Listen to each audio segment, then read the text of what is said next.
السلام عليكم خوتي العزاز، كنتمنى تكونوا بخير وعلى خير وبأفضل حال.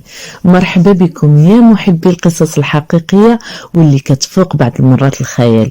اليوم إن شاء الله نغوص في أعماق قضية هزت الرأي العام وأثارت جدل واسع لدرجة ولات حديث الشارع والمنصات. قضية تجاوزت كونها مجرد جريمة قتل بشعة، وإنما كشفت على خفايا عالم كتشابك فيه النفوذ بالسرية والحب بالمؤامرة والبحث عن الحقيقة بالخداع. هي قصة المذيعة المصرية شيماء جمال اللي عاودت تصدر الترند مجددا، ماشي من أجل ظهور إعلامي جديد بل بسبب عمل درامي أثار الفضول والتساؤلات. واش مسلسل ورد وشوكولاتة مجرد صدفة أم أنه كيستلهم أحداثه من صفحات قضية حقيقية خطاها القدر بالدم؟ وجدوا راسكم رحلة مشوقة نكشفوا فيها الستار على كافة التفاصيل الخفية، من اللحظات الأولى اللي اختفت فيها شيماء جمال مرورا بالكشف على هوية القتلة ووصولا للدوافع المظلمة اللي حركت خيوط هذه الجريمة المروعة. هذه أخوتي ماشي غير قصة وإنما عبرة، تحذير ودرس في كيفية سعي العدالة باش تشق طريقها وسط الظلام. ما تمشيو فين، حيت في هذا الفيديو كل إجابة عتديكم من سؤال جديد وكل حقيقة عتصدمكم بالقسوة ديالها. تابعوا النهاية وما تنساوش الإعجاب، التعليق والمشاركة باش توصل هذه القصة للجميع. ودابا يلا نسمعوا القصة.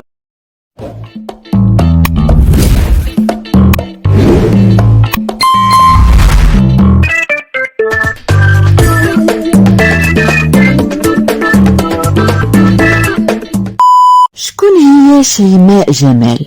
شيماء جمال اخوتي هي مذيعة مصرية تولدت في 30 يناير 1980، والبداية مسيرتها الإعلامية كانت كصحفية، من موراها مذيعة في قناة LTC بحيث قدمت أشهر البرامج ديالها اللي هو المشاغبة، وكانت كتناول في البرنامج ديالها قضايا شائكة وحساسة كيف حل الفساد، العنف الزوجي وتجارة الأعضاء وكذلك المخدرات. في عام 2017 لقبوها بمذيعة الهيروين بسبب مشهد مثير للجدل، بحيث أخوتي شمت مسحوق بيض على الهواء مباشرة. السيدة سطرت وكل شي كيشوف.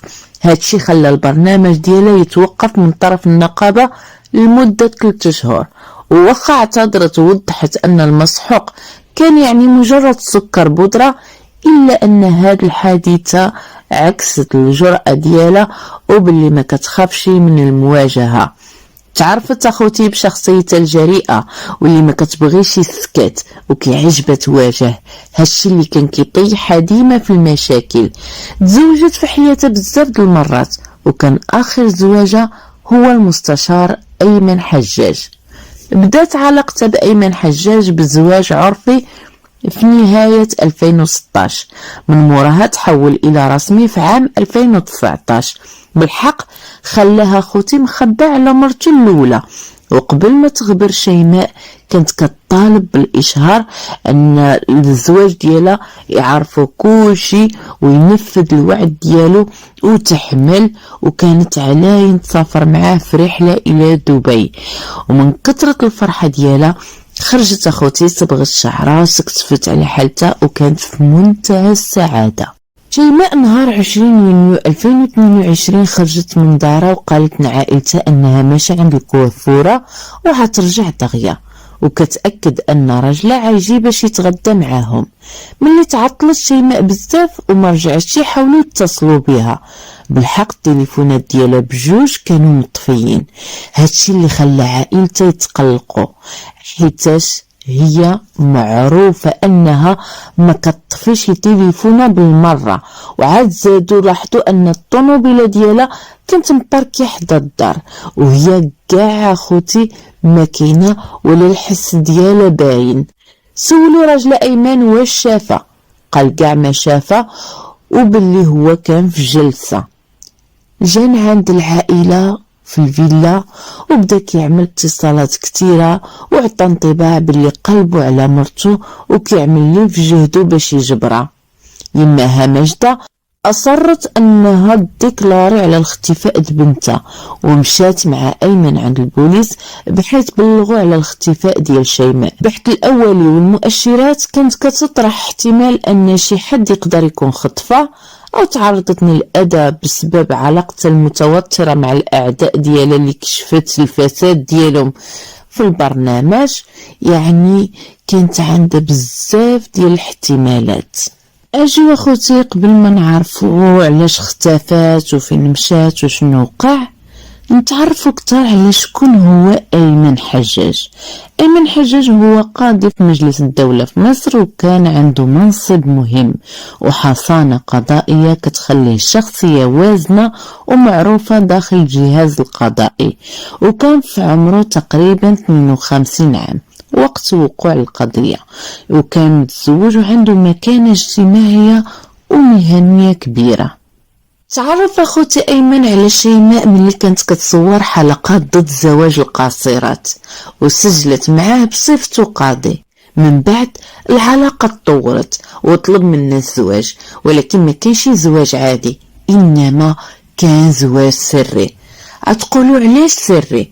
حيت كان خايف من مرته الاولى انها تعرف وكان خايف على المنصب ديالو.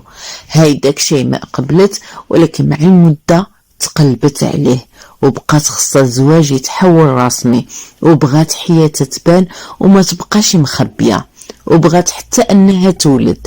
وهنا بدات المشاكل حيت اخوتي ايمن كان رافض وكل مرة كيزيد الخوف ديالو يكبر، خصوصا بعد ما ولات كتقول ان عندها وثائق خطيرة عليه، وراق قادرة تدمر له المستقبل ديالو المهني وتفضح فساد كبير.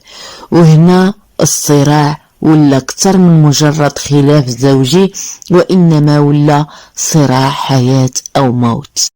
دابا خوتي نرجعوا للنقطة ديال اختفاء شيماء.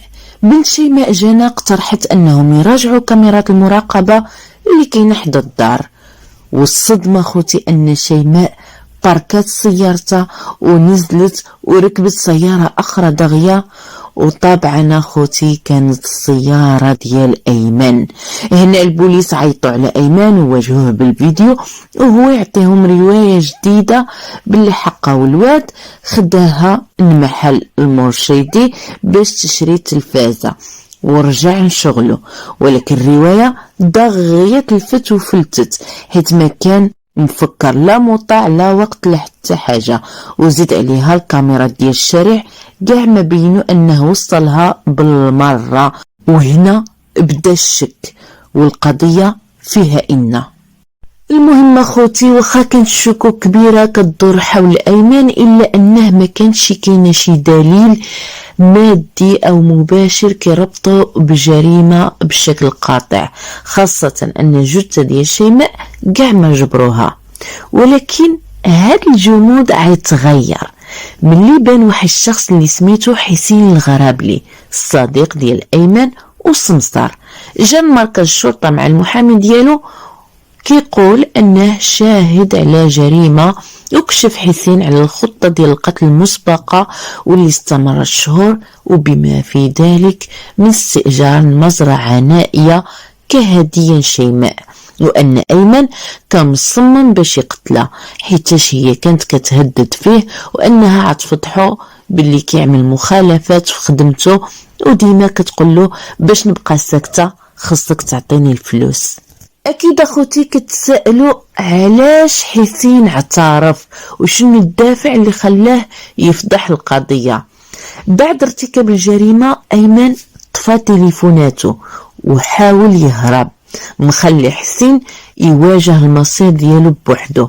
هنا يا خوتي حسين حس بالغدر وخاف انه يتحمل المسؤولية بوحده، فقرر انه يبلغ عليه ويعتبروه شاهد. من بعد ما اعترف حسين بدات الحقيقة كتبان وبدات الخيوط كتشير لشخص واحد واللي هو المستشار أيمن حجاج. بعد ما جبروا الجثة جمعت الشرطة الأدلة المادية اللي كتثبت التورط ديال أيمن حجاج بالكامل، وهاد الأدلة هدمت كل محاولة ديال أيمن باش يتنصل من الجريمة، وحتى الحصانة القضائية ديالو قاع ما بقات نافعاه. أول دليل كان هو تسجيلات ديال كاميرا ديال واحد المحل قريب من مكان الجريمة، واللي صورت أيمن وشريكو حسين كيشريو أدوات ديال الحفر والماء القاطع والسلاسل ديال الحديد، والتحقيقات بينوا أنهم شراو هاد السلاسل باش يربطوا الجثة ويثبتوها في الحفرة ويصعبوا استخراج ديالها. يعني هادشي دليل واضح ان القتل كان مخطط له وماشي دفاع عن النفس كيف حال ما كان كيدعي. والدليل الثاني هي كاميرات ديال دار شيماء اللي بينات ورجع للدار مع الربعة بعد ما ارتكب الجريمة، ودخل بيد النعاس وتخلص من الورقة اللي خباها تحت حوايجه باش يخرج بها. وهاد الورقة كانت من الوثائق اللي كانت شيماء كتهدو بيهم، وهنا بان السبب الحقيقي للجريمة. بغى يسكتها ويتخلص من الأدلة اللي ممكن تفضحه، يعني ماشي خلاف عابر. وزيد عليها أكد الطب الشرعي أن السبب ديال وفاة شيماء هو الخنق، بحيث تعرضت انكسر في الرقبة والجمجمة وكتم الأنفاس والضغط على العنق لمدة حوالي 10 دقائق بالسبنية اللي كانت لابساها. وهادشي اخوتي كيتبت أنه قتل متعمد وماشي ضربة ديال الخطأ أو دفاعا عن النفس. وزيد عليها اخوتي بينت البصمات الوراثية على قطع ديال الثوب مخلط مع الحمض النووي الخاص بالمتهمين والمجني عليها. ترفعت الحصانة على أيمن وشده في السويس بحيث كان باغي يهرب من البلاد متنكر بزيت سعودي. بعد المحاكمة طويلة تصدر حكم بالإعدام شنقا على أيمن والشريك ديالو حسين، وتم تأييد الحكم من محكمة النقد وتنفيذه في أغسطس 2025. وفي الختام اخوتي كتبقى قصة ديال المذيعة شيماء جمال محفورة في الذاكرة ديالنا، وماشي مجرد قصة إجرامية، بل هي مرآة كتعكس الجوانب مظلمة من النفس البشرية وصراع أبدي بين الخير والشر. كتعلمنا هذه القضية أن الحقيقة مهما طال أمد إخفائها ضروري تظهر، وأن العدالة وخا تبان بطيئة بعض المرات إلا أنها في النهاية كتنتصر. هذه القصة عبرة لنا جميعا باش نردوا البال من غدر الأصدقاء وخبث النفوس والمخاطر ديال العلاقات السرية اللي كتوصلك للهاوية. إذا أثرت فيكم هذه القصة ما تنسوش ديروا إعجاب، شاركوني آراءكم في التعليقات، وشاركوا الفيديو مع الأحباب والصحاب باش توصل العبرة للجميع. وخليوا في بالكم كل قصة عندها سر مخبي كيستاهل يتحكى، وتراقبوا المزيد. وما نزيدش نطول عليكم، ومع السلامة إلى قصة أخرى إن شاء الله.